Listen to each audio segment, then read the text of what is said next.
بسم اللہ الرحمن الرحیم الحمد للہ رب العالمین۔ اعتکاف اقفن سے بنا بامانا ٹھہرنا، قائم رہنا۔ اللہ فرماتا ہے وَأَنْتُمْ عَاكِفُونَ فِي الْمَسَاجِدِ، جبکہ تم مساجد میں اعتکاف سے ہو۔ اعتکاف بڑی پرانی عبادت ہے۔ اعتکاف کی 3 اقسام ہیں: فرض، سنت، نفل۔ ایک حدیث پاک میں آپ کو سناتا ہوں۔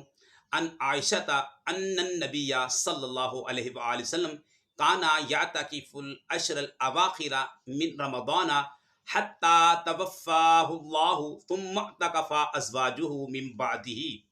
حضرت عائشہ صدیقہ رضی اللہ تعالیٰ عنہا روایت کرتی ہیں، نبی کریم صلی اللہ تعالیٰ علیہ وآلہ وسلم رمضان کے آخری عشرے کا اعتکاف کیا کرتے تھے، یہاں تک کہ اللہ نے انہیں وفات دی۔ پھر آپ کی بیویوں نے اعتکاف کیا۔ امام بخاری، امام مسلم اور مشکوٰۃ شریف کے اندر یہ حدیث پاک موجود ہے۔ صلو